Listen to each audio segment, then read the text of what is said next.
Selamat pagi, siang, sore. Assalamualaikum warahmatullahi wabarakatuh. Salam sejahtera. Kami dari CALS, Constitutional and Administrative Law Society, atau Masyarakat Hukum Tata Negara dan Hukum Administrasi Negara, membuat video rekaman ini untuk memberikan atau urun rembuk terhadap rute gerakan yang awalnya kita semua tahu dimulai dari putusan Mahkamah Konstitusi nomor 60 dan nomor 70 yang akan mengubah konstelasi untuk Pilkada November 2024 nanti. Namun di tengah jalan dibegal oleh DPR dalam upaya untuk membuat RUU Pilkada dalam hanya waktu 24 jam. Tapi itu semua kemudian menggerakkan banyak elemen gerakan, semuanya mulai mahasiswa, dosen, seniman, dan semua pelajar pun semua bergerak dan bisa menghentikan pembahasan, namun sekarang dilempar ke KPU, bola panas ada di KPU. Tapi dengan video ini kami ingin urun rembuk, memberikan saran, memberikan bahan diskusi buat semua kawan-kawan yang terlibat dalam gerakan tentang masa depan gerakan ini. Untuk itu saya akan mengundang semua kawan KALS untuk memberikan pandangannya masing-masing. Terima kasih Mbak Bibif. Pertama tentang hasil audiensi kelompok masyarakat sipil di KPU RI. Hari Jumat kemarin kami diterima oleh Ketua KPU Pak Afifuddin, kemudian dua komisioner KPU yang lain juga. Kesimpulan yang didapatkan adalah KPU akan menindaklanjuti putusan Mahkamah Konstitusi nomor 60 terkait dengan ambang batas syarat untuk pencalonan kepala daerah bagi partai politik, dan juga putusan nomor 70 terkait dengan titik untuk menentukan syarat usia menjadi calon kepala daerah, yaitu ditentukan sejak penetapan sebagai pasangan calon. Namun ini semua bukan akhir dari advokasi, belum menjadi satu kesimpulan dan juga satu aturan yang berkekuatan hukum yang mengikat, karena di hari Senin nanti KPU akan berkonsultasi dengan DPR terkait dengan revisi PKPU atau peraturan KPU tentang pencalonan. Masih belum ada kepastian hukum di dalamnya, meskipun pada saat forum KPU sudah dikonfrontir untuk memastikan apakah akan mematuhi dua putusan MK tersebut, termasuk juga mengadopsi pertimbangan hukum dari putusan nomor 70 terutama, karena amarnya menolak permohonan pemohon, tetapi Mahkamah memberikan gambaran penentuan syarat usia itu ada di titik yang mana seperti itu. Namun di sisi lain, di luar dari forum, muncul banyak perkembangan-perkembangan isu yang lainnya, seperti misalnya akan ada potensi untuk dimunculkan Perpu, kemudian rancangan undang-undang pilkada tetap akan dibahas, dan yang terakhir, yang juga masih jadi perdebatan adalah tahapan pemilu itu sendiri akan diundur sampai Desember, agar mengakomodasikan putra Presiden Joko Widodo untuk tetap bisa berkontestasi di pilkada. Kurang lebih ada 3 perkembangan seperti itu. Jadi ini semua belum selesai dan masih harus dikawal. Kemudian yang kedua adalah saya juga mau report tentang kondisi massa aksi yang ditangkap oleh aparat keamanan, kepolisian, dan juga TNI terutama. Terakhir, berdasarkan data dari Tim Advokasi untuk Demokrasi atau TAUD, ada 7 massa aksi di Jakarta yang mengalami kekerasan dan juga tercatat 10 jurnalis mengalami luka-luka. Lalu setidaknya ada 105 massa aksi yang ditangkap dan juga digelandang ke Polres Jakarta Barat terakhir pukul 5 sore kemarin, dan 159 massa aksi yang ditangkap ke Polda Metro Jaya.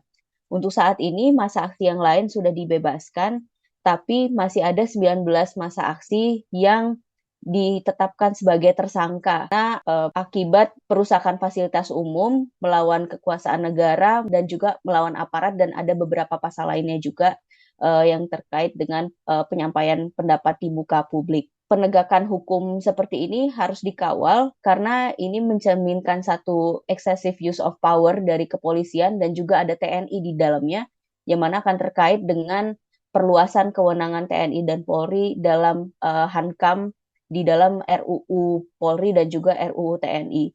Jadi isu tentang aparat keamanan di sini tidak hanya sebatas terkait dengan pengamanan pada saat demonstrasi dan juga bagaimana aparat keamanan menghadapi massa, tetapi lebih jauh dari itu berkaitan dengan RUU Polri dan RUU TNI yang akan lebih memberikan kekuasaan yang eksesif bagi dua instansi ini, tetapi minim pengawasan. Bismillahirrahmanirrahim. Mbak Bibip, terima kasih. Yang pertama, kita mesti membangun pemikiran bahwa isu pilkada dan putusan MK ini sebenarnya hanya satu yang sekarang meledak, membangkitkan semacam semangat perlawanan dari publik. Tetapi bukan berarti jika persoalan ini pun toh selesai dalam arti kemudian nanti KPU mengeluarkan peraturan KPU yang sejalan dengan putusan MK di putusan 60 tentang ambang batas maupun putusan 70 tentang syarat umur, kemudian perjuangan ini selesai. Satu, itu memang kemenangan publik, kemenangan kita berhadapan dengan kezaliman rezim. Tapi pada saat yang lain, kita tetap harus merawat semangat bahwa putusan MK dan masalah pilkada yang muncul, respon dari DPR, dan sebenarnya juga respon pura-pura dari istana itu adalah hanya rangkaian modus kejahatan yang selama beberapa waktu terakhir, boleh kita sebut barangkali 5-10 tahun terakhir dilakukan oleh rezim. Dan yang paling mengganggu bagi saya, mungkin juga kita, adalah bagaimana kemudian kalau saya mengatakan bukan orangnya ya, tapi nilai-nilainya. Jokowisme itu membawa nilai-nilai yang merusak tatanan berdemokrasi kita. Bagi kami, kita yang bergiat di bidang hukum tata negara, hukum administrasi negara, seakan-akan konstitusi itu dilecehkan dalam banyak kesempatan, dan kemudian negara hukum, Rekspart, itu kemudian digeser menjadi negara kekuasaan maksa. Apa makna suatu aturan, apa makna undang-undang, bahkan konstitusi, itu dihambakan kepada kepentingan kekuasaan. Lebih spesifik lagi, kadang-kadang diartikan untuk kepentingan keluarga. Karena itu memang Jokowisme semacam ini harus kita lawan. Lagi-lagi bukan karena orangnya, tetapi karena memang nilai-nilai penistaan, pelecehan terhadap konstitusi itu yang tidak boleh kita biarkan.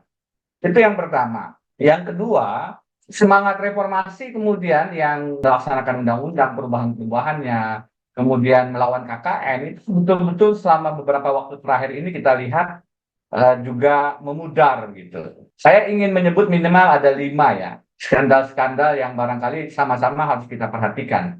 Pertama, pelecehan konstitusi itu paling nyata lewat cawe-cawe gate. Tidak ada aturan yang memungkinkan seorang presiden masuk ke dalam pemilu dan berpihak yang kelihatan, meskipun putusan MK-nya secara formal mengatakan tidak terbukti, tapi sebenarnya tidak terbukti bukan berarti tidak terjadi. Saya lebih sependapat dengan 3 dissenting opinion Hakim Konstitusi yang menunjukkan memang ada keterlibatan ketidakadilan kecurangan dalam Pilpres 2024, dan itu salah satunya karena cawe-cawe. Saya menyebutnya cawe-cawe gate. Yang kedua, kita sama-sama paham dengan Mahkamah Keluarga Gate, putusan 90, yang memberi ruang kepada Gibran yang kemudian menjadi wakil presiden.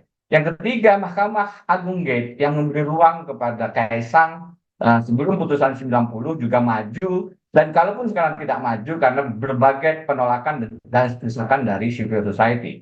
Yang keempat yang saya ingin garis bawahi adalah KPK Gate. Bagaimanapun KPK di samping MK itu adalah hasil reformasi yang betul-betul menjadi tiang perjuangan anti korupsi kita.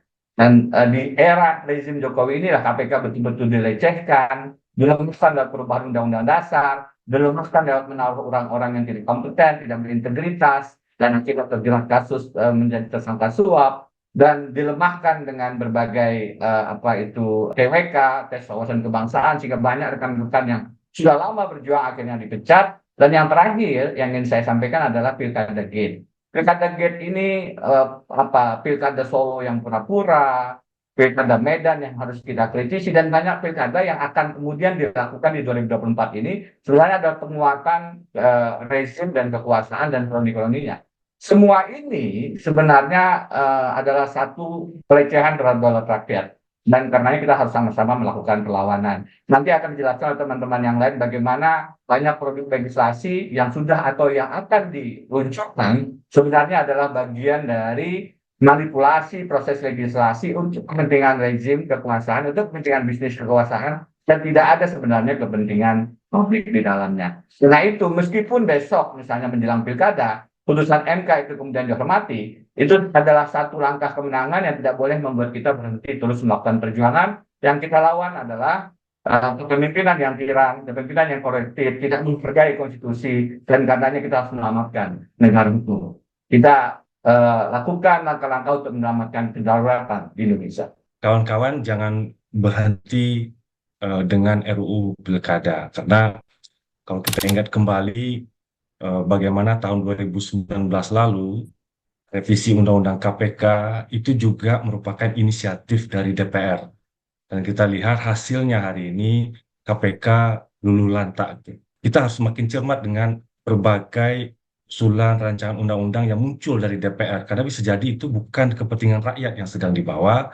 Tapi kalau kita lihat polanya sekarang itu adalah kepentingan untuk memperbesar kekuasaan eksekutif. Kita lihat misalkan sekarang revisi Undang-Undang Pilkada dan berbagai macam usulan revisi undang-undang yang lain, termasuk revisi Undang-Undang MK, RUU tentang DPA, Dewan Pertimbangan Agung, yang akan mengembalikan kembali lembaga yang sudah dihilangkan di dalam Undang-Undang Dasar. Bahkan kalau kita lihat, mengganti One Team Press menjadi Dewan Pertimbangan Agung itu menunjukkan spirit otoritarianisme Orde Baru sebenarnya, karena itu adalah spirit yang menyimbolkan satu lembaga yang eksis pada masa Orde Baru yang mau secara simbolik dihadirkan kembali dalam masa sekarang ini. Belum lagi kalau kita lihat RUU TNI, RUU Polri, belum lagi kita lihat RUU Kementerian, RUU Penyiaran, semuanya itu usulan inisiatif DPR. Jadi DPR sekarang terlihat sebagai proksi sebenarnya bagi kepentingan pemerintah. Dan itu bisa terjadi karena memang ketua-ketua partai politik itu sudah dijadikan sebagai menteri ya, ditunduk di bawah kekuasaan presiden sebenarnya. Bahkan terakhir ini bukan lagi ketua partai yang dijadikan menteri, tetapi menteri yang dijadikan sebagai ketua partai politik. Dengan begitu kemudian eksekutif presiden mudah sekali mengendalikan DPR untuk melancarkan berbagai macam undang-undang yang sebenarnya adalah kepentingan dari eksekutif. Tapi kemudian kita lihat ketika undang-undang itu berproses berjalan, presiden seakan-akan lepas tangan dan menganggap itu sebagai kewenangannya dari lembaga DPR. Padahal setiap undang-undang itu adalah produk bersama antara presiden dengan DPR. Jadi jangan berhenti dengan keberhasilan kecil. Kalau misalkan nanti kita berhasil untuk menghentikan revisi Undang-Undang Pilkada, tetap terus. Paling tidak kita tetap berjuang sampai berakhirnya masa DPR periode sekarang ini, sampai dilantik nanti anggota DPR yang baru pada tanggal 1 Oktober 2024. Apa yang terjadi 2 hari ini memperlihatkan bahwa masyarakat, publik, seluruh kalangan kecewa terhadap penyelenggaraan pemerintahan di bawah naungan Presiden Joko Widodo. Kita tahu bahwa banyak produk hukum yang kemudian dilakukan secara ugal-ugalan, banyak produk hukum yang tidak dilakukan berdasarkan prinsip-prinsip penyelenggaraan pembentukan peraturan perundangan yang baik, banyak produk hukum yang kemudian dilakukan dengan kekerasan-kekerasan yang tidak mengacu kepada prinsip-prinsip nilai-nilai luhur yang terdapat di dalam konstitusi. Tentu melihat kondisi hari ini, paling tidak kita bisa menyatakan bahwa tuntutan reformasi yang telah disampaikan 26 tahun yang lalu dikhianati oleh rezim pemerintahan 10 tahun Presiden Joko Widodo. Kita tahu bahwa berbagai banyak peraturan perundangan itu dikhianati, dilakukan penerobosan di mana-mana tanpa adanya naskah akademik, dibuat secara praktis tanpa adanya pelibatan partisipasi masyarakat. Tentu kita sangat kecewa terhadap hal ini, sebab dari banyak tuntutan-tuntutan yang disampaikan oleh publik lewat reformasi, hal itu tidak dilakukan secara baik dan juga secara etis oleh penyelenggara negara. Bahwa kita perlu kemudian mengkawal ini, karena apa yang terjadi hari ini merupakan deretan-deretan kejahatan yang dilakukan oleh penyelenggara negara untuk merusak negara hukum dan juga merusak prinsip-prinsip konstitusi dan juga peraturan perundang-undangan. Maka kita menghimbau masyarakat, akademisi, mahasiswa, dan seluruh kalangan yang ada di Indonesia hari ini turut serta untuk mengkawal ini semua sehingga agenda yang dilakukan oleh pemerintah bisa betul-betul kita lawan, kita lakukan reformasi yang sebesar-besarnya untuk kemakmuran rakyat. Assalamualaikum warahmatullahi wabarakatuh. Saya kira apa yang kita lakukan 2 hari ini yang berkaitan dengan putusan Mahkamah Konstitusi nomor 60 dan 70 dan itu adalah mencederai konstitusional warga negara. Maka kalau kita perhatikan, kita kembalikan pada Undang-Undang Dasar Negara Republik Indonesia tahun 1945. Kita melihat bahwa selama 10 tahun ini ada pelemahan terhadap lembaga-lembaga negara. Apakah lembaga negara itu yang diatur dalam Undang-Undang Dasar maupun yang diatur dalam undang-undang. Kita lihat sebetulnya tanda-tanda bahwa ada pelemahan terhadap lembaga negara itu dimulai dengan dicopotnya Wakil Ketua Mahkamah Konstitusi Aswanto yang kemudian serta-merta digantikan tanpa melalui mekanisme yang sesungguhnya sudah diatur dalam berbagai peraturan perundang-undangan. Kemudian kita lihat pelemahan terhadap undang-undang Komisi Pemberantasan Korupsi dan juga berbagai undang-undang yang lain. Kita lihat pelemahan terhadap Mahkamah Konstitusi yang kemudian menghasilkan putusan nomor 90 yang itu kemudian mencederai pelaksanaan pemilihan umum tahun 2024. Kita lihat pemilihan umum yang lalu itu begitu curang yang kemudian menghasilkan sesuatu yang sesungguhnya tidak sesuai dengan prinsip setiap warga negara mempunyai hak untuk memilih maupun dipilih, yang itu menjadi hak konstitusional yang diatur di dalam Undang-Undang Dasar.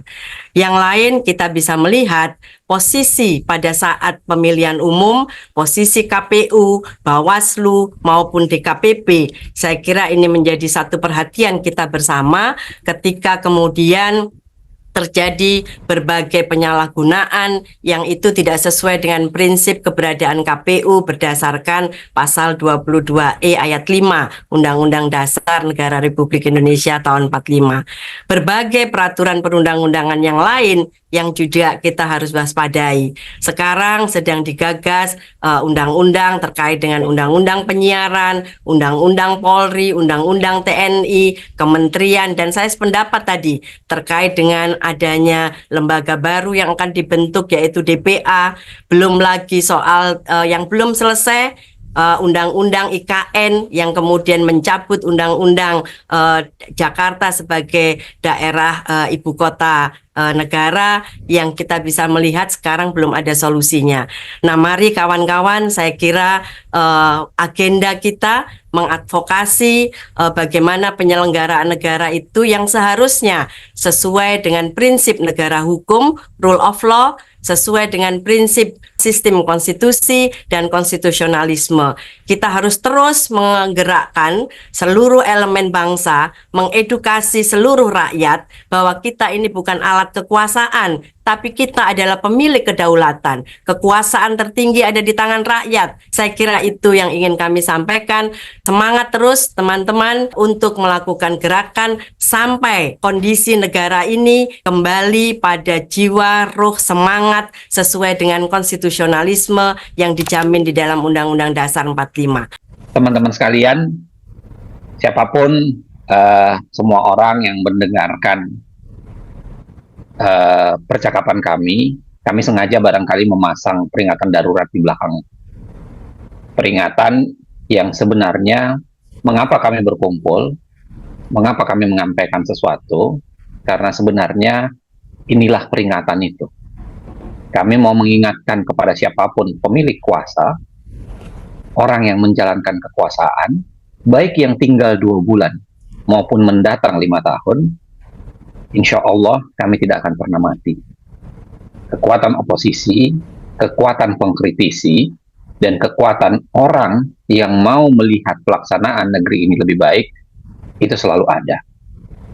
Kami akan menjadi lebih banyak, kami akan terus mendorong kekuatan oposisi ini dan mengingatkan kalian bahwa selama demokrasi coba kalian rusak, selama kehidupan ketatanegaraan coba didistorsi, dan selama Anda melakukan kesalahan, kami terus akan melakukan hal yang sama, kami terus akan mencoba melakukan hal peringatan, dan kami akan terus mencoba melakukan yang terbaik supaya Anda tidak melakukannya lagi. Terima kasih buat seluruh teman-teman yang sudah mau berkontribusi untuk memberikan peringatan pada negara ini.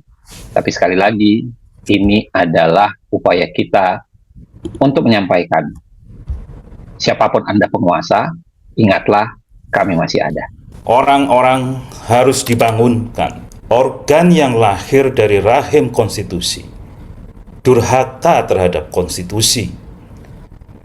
Negara hukum yang ditasbihkan sebagai pondasi negara hanya dijadikan alat untuk melegitimasi kekuasaan individu dan golongannya saja.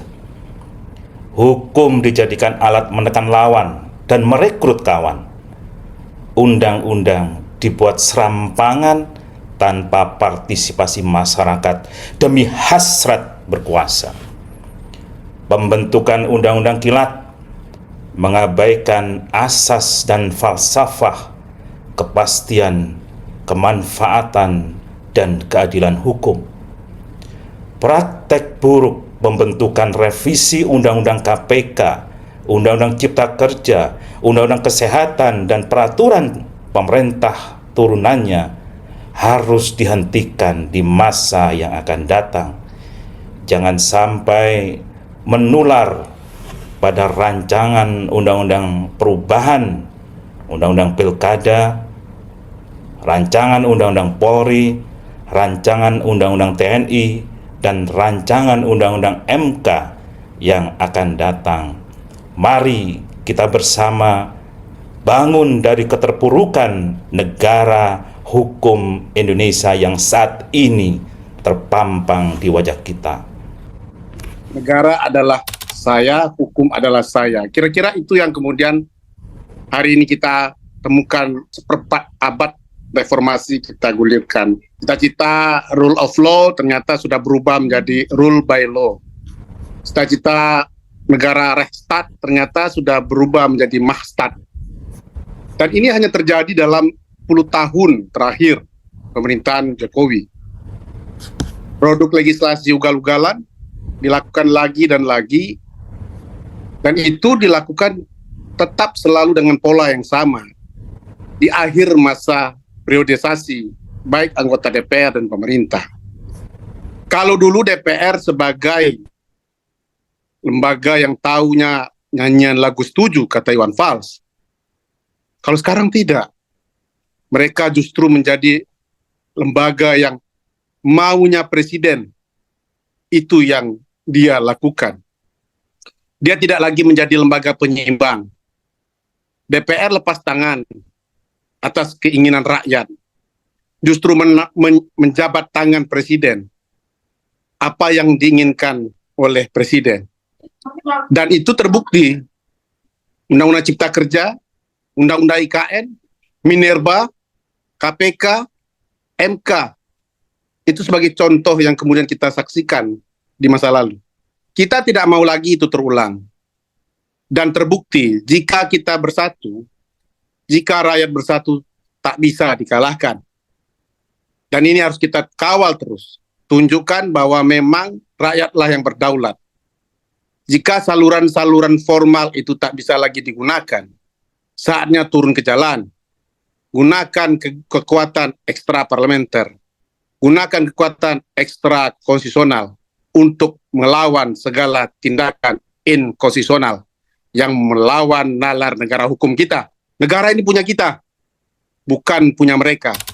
Tak ada yang berubah, pula tak mengejutkan ya, karena pola pembentukan legislasi itu di masa 10 tahun masa pemerintahan Jokowi dari waktu ke waktu itu kian menyakiti rakyat sekaligus menggerogoti ya sistem tata negara di Indonesia. Legalisasi kepentingan politik oligarki itu semakin kelihatan dengan cara yang sangat ugal-ugalan partisipasinya minim dan bahkan manipulatif, memaksakan kehendak aturan yang sebenarnya sungguh bertentangan dengan demokrasi dan hak asasi manusia. Dan ini juga menjadi karakter yang mendekatkan pada situasi otoritarianisme. Karena kepentingan kroni Jokowi dengan dinasti politiknya pula lebih merefleksi kartelisasi politik, terutama politik istana dan Senayan. Nah, jelas hal demikian berdampak ya pada kerusakan terutama pondasi negara hukum demokrasi, karena hukum sebatas dimaknai seperti aturan saja, dan itu pun aturan untuk mengakali publik demi kekuasaan, baik melalui putusan hakim, kelembagaan negara, dan seterusnya. Oleh sebab itu, jangan pernah beri jalan ya pengkhianat konstitusi berkuasa sewenang-wenang, dan jangan pernah biarkan pembusukan demokrasi terjadi di Republik ini. Ya, video ini saya tujukan untuk Bapak Ibu kolega dosen dari aneka disiplin ilmu seluruh penjuru tanah air. Saya ingin mengundang dan memohon Bapak Ibu untuk berkenan melakukan relaksasi presensi, juga penilaian kepada mahasiswa Bapak Ibu yang sedang memperjuangkan demokrasi dan kedaulatan hukum dengan melakukan aneka aktivitas di luar bangku perkuliahan. Izinkan saya untuk mempropos 4 alasan kenapa Bapak Ibu penting untuk melakukan ini. Yang pertama, kualitas demokrasi kita sudah jatuh terperosok amat dalam, dan kita tidak boleh izinkan elit politik yang haus kekuasaan itu untuk mempermainkan dan membawa bangsa kita untuk terperosok lebih dalam lagi. Tidak boleh. Yang kedua, seluruh lapisan masyarakat akan berdampak negatif dari menurunnya demokrasi dan dipermainkannya hukum. Jika elit politik tidak malu mempertontonkan keangkuhan mereka dalam memainkan hukum untuk kepentingan kekuasaan, maka hanya masalah waktu saja dan hanya masalah kepentingan saja mereka akan menggunakan hukum untuk menjangkau kita semua.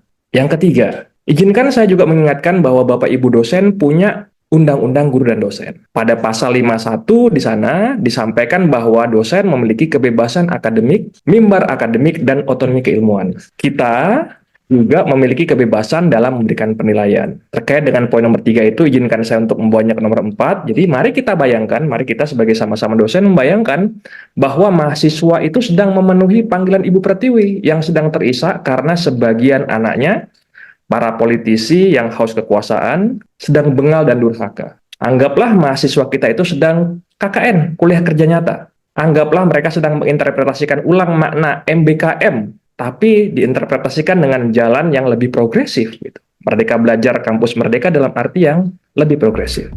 Peringatan darurat ini sesuai dengan apa yang ada sebagai background kami ketika membuat video ini. Tentu saja, sekali lagi, bukan hanya darurat pilkada. Kami sebagai bagian dari masyarakat sipil secara umum di Constitutional and Administrative Law Society ingin mengingatkan persis di titik itu, bahwa ini bukan soal pilkada. Gerakan tidak boleh berhenti pada 29 Agustus 2024 ataupun pada November 2024. Tapi ini darurat negara hukum dan demokrasi. Jadi peringatan darurat ini akan terus-menerus ada. Karena kita ternyata sudah bisa melihat bagaimana penyalahgunaan wewenang membuat hukum itu ternyata sudah menjadi pola, sudah menjadi modus operandi, sudah menjadi modus beroperasi dari orang-orang yang punya kekuasaan. Padahal sebenarnya dalam negara hukum, dalam negara demokrasi, dalam Republik Indonesia, yang punya negara ini adalah warga. Jadi panjang umur perlawanan. Terima kasih, kami dari Constitutional and Administrative Law Society akan terus bergerak bersama kawan-kawan untuk memperjuangkan hak-hak kita. Assalamualaikum warahmatullahi wabarakatuh. Panjang umur perlawanan. Panjang umur perlawanan.